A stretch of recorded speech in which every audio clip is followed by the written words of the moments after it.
All right, I am standing outside of the Provincial Court of British Columbia. You can see it right there. And forgive me, I'm going to turn around here and wait a little bit, put my backpack on. Jessica Yaniv was just in court today on charges relating to breaches of the Firearms Act. Can people comment, can they tell me if they can hear me or not?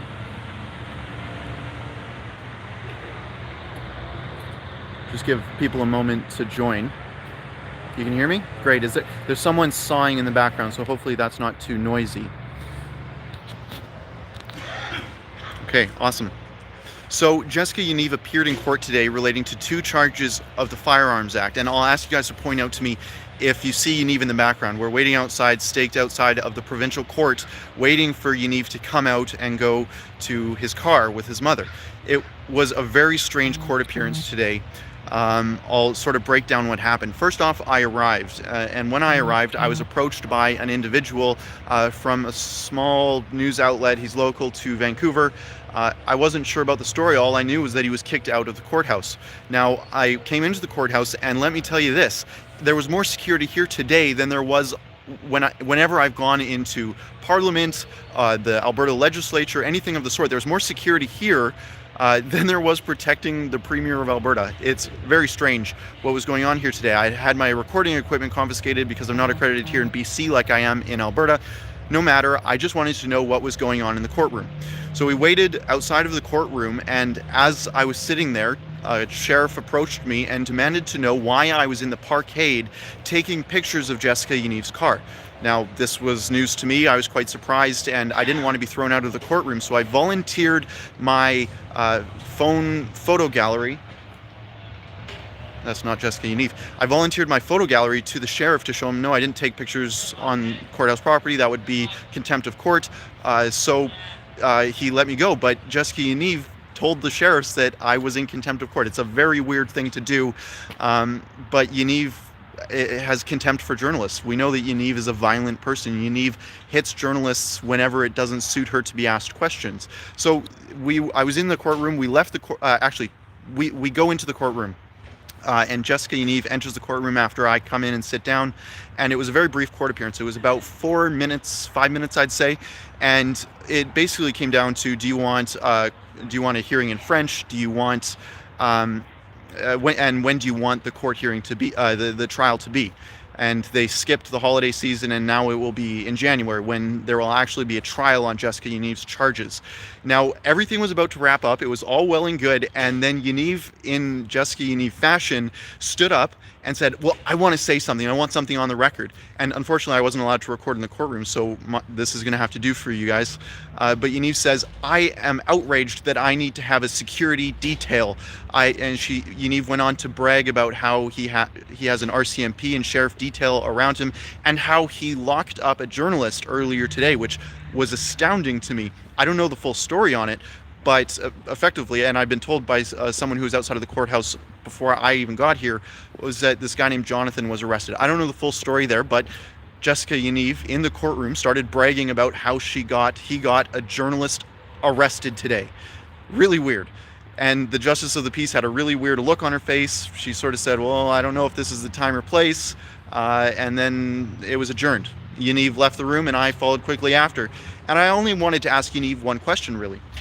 That's not him.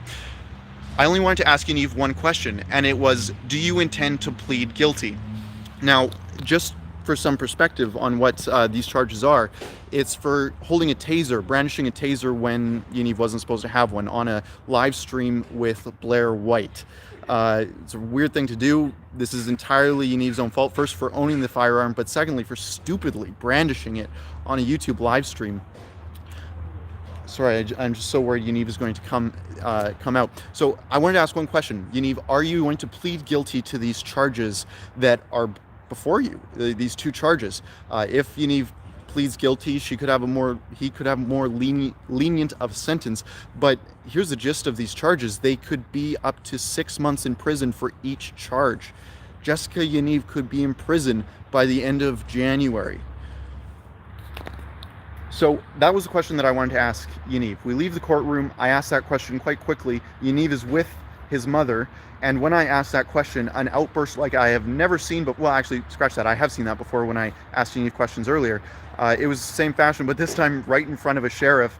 And sadly, again, it's not on camera because it would be contempt of court to film in the courtroom. But Yaniv launches forward towards me and screams, "Fuck you, Keean." I don't know much about Yaniv.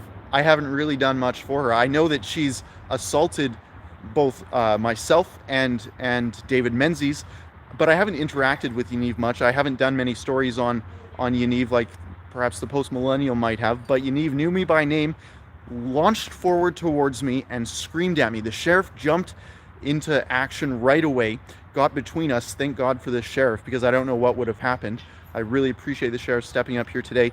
Yaniv's mother steps in as well and shoves her hand on Yaniv's face like this, like quite pushy, saying, shut up, don't talk, which, frankly, Yaniv, I know you're going to be watching this later, that's good advice. Doesn't negate the fact that you launched towards me, raising your arms at a journalist who's asking the most simple questions. Are you going to be pleading guilty? I wasn't being pushy, I wasn't being aggressive, I was about 2 meters away from him, asking, will you be pleading guilty? I also want to know if Yaniv will be asking to go to a women's prison if Yaniv is indeed sentenced after these 2 charges come to trial in January. But that would have been a secondary question. I didn't even get that out of my mouth, which I wish I did, and hopefully I will when Yaniv leaves, unless the sheriffs escort Yaniv off the property from some secret exit here. My guess is Yaniv will have to come outside of these doors here. I don't know how long I want to stay live here. I don't want to bother you guys too much. But if he comes out in the next few minutes, I'll be sure to do that. I could also throw on a Twitter Periscope at the real Keean, just so that you can jump in and watch what happens live. I want to ask some very basic questions. Do you intend to plead guilty? And will you be expecting to go to a women's prison? If you guys have any other questions that you'd like me to ask Yaniv, please throw them in the chat. I'll read a few here, just to burn some time while I wait for Yaniv. And as I mentioned, please let me know if you do see her. David Batchelor says, it's an old Irish saying, if your auntie had bullocks, she'd be your uncle. Does this apply to Jesse Paul? I don't know if that applies.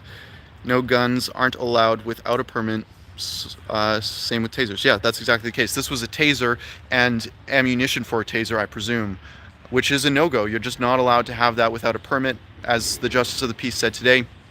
But Yaniv didn't care, and Yaniv was so silly, so stupid to brandish it on a YouTube live stream with Blair White that he was arrested within hours of this actually taking place on YouTube. I think that's pretty funny. Why would she go to jail? Eric asks. Well, that's the maximum sentence. Now, the judge would have a few options here. It would either be the maximum sentence is 6 months in prison per charge, 6 months in prison per charge, or $5,000. Now, this is, I think, Jessica Yaniv's first criminal charge, so the judge may be lenient. If I was the judge, I certainly wouldn't be looking at being lenient on Yaniv for a few reasons. The first and foremost of that is that Yaniv is a public menace. That is without dispute. Harassing new immigrant women who own small beauty salons, bullying them into waxing Yaniv's genitals is one of the most despicable things you could do. You can be a trans rights activist and see through what Yaniv is doing here. She's taking advantage of the judicial legal system. She's taking advantage of the police wasting their time. She's doing a whole host of things, and at the end of the day, there is serious financial repercussions to the businesses that she targeted and the immigrant women that he targeted. Sorry, the hair always throws me off. These women were in tears. I spoke with the Justice Center for Constitutional Freedom, who is representing a few of these women, and the Justice Centers told me that the women who were being harassed by Yaniv felt so relieved once they were. My apologies there. I'm not sure what went on. Hopefully we didn't lose too many people. Yaniv hasn't shown up yet. we have a few people waiting at the door, so if he does, well, we'll be sure to get him, and you'll be able to watch it live here on YouTube. So hopefully that's the case. Although if it takes longer than a few more minutes here, maybe we'll just have to record it and post it on YouTube afterwards. Sorry, this is only my second YouTube live stream. The first YouTube live stream that I did was in front of a battalion of riot police in front of Hong Kong, and my producer was able to set that one up. This is my first one totally alone, so my apologies for that interruption. I forget where we were waiting. Oh yeah, we were talking about how Yaniv is a public menace, and the sentence that could be handed down to him.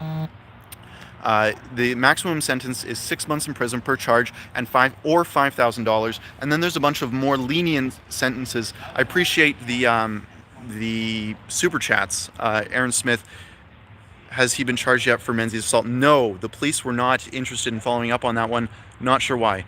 Sid, $5, thank you so much. Conservatives, when they finally concede on transgenderism, at least I still have the Constitution. Yeah, no, that's kind of true.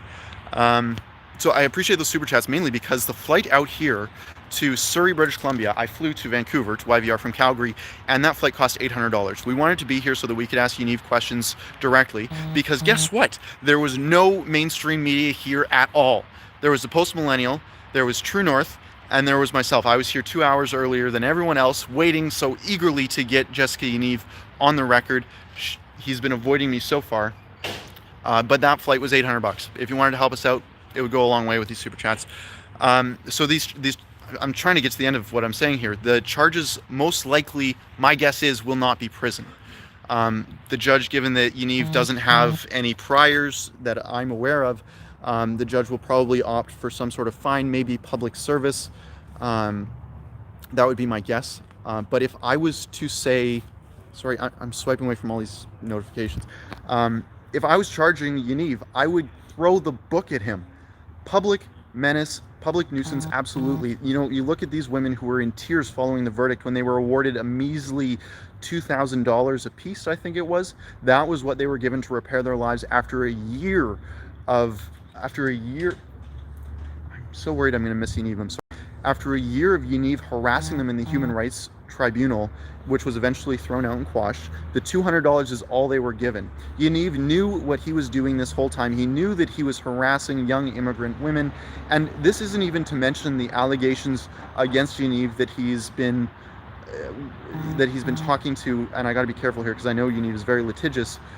This isn't saying anything about Yaniv's history of talking to underage girls. Without a doubt, Yaniv is a public menace. Yaniv deserves to be in prison, in my opinion. And we'll see, I guess. The court date is January 13th. I will be here in Vancouver, in Surrey, at that court day. Be sure to tune in that day. I'm going to probably sign off here because it doesn't look like Yaniv is coming out, at least while I'm live streaming. Maybe I'll have to hide behind a bush and wait to ask her some very basic questions. But also maybe the sheriff's escorted her out through an exit door. Unless there's any other questions, any other suggestions for me to ask Yaniv questions, throw them in the chat quickly. I'll go on for about 1 more minute. Someone said it was a close shave when Yaniv jumped towards me. I thought that was pretty funny. It was a very close shave. You would almost call it a wax when Yaniv raised his arms at me today. Any questions? Go to her car. Her car is in a parkade right now, and there's only one entrance to the parkade, which is right over there.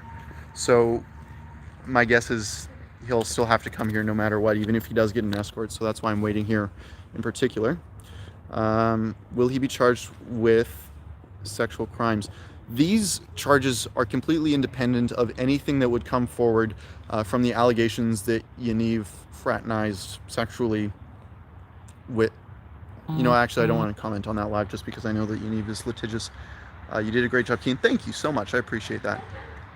Is his dad adorable Adrian? I don't know who that is. Great job, Keean. Keep up the good work. Thank you so much. If you guys don't have any other questions, I'm going to sign off here.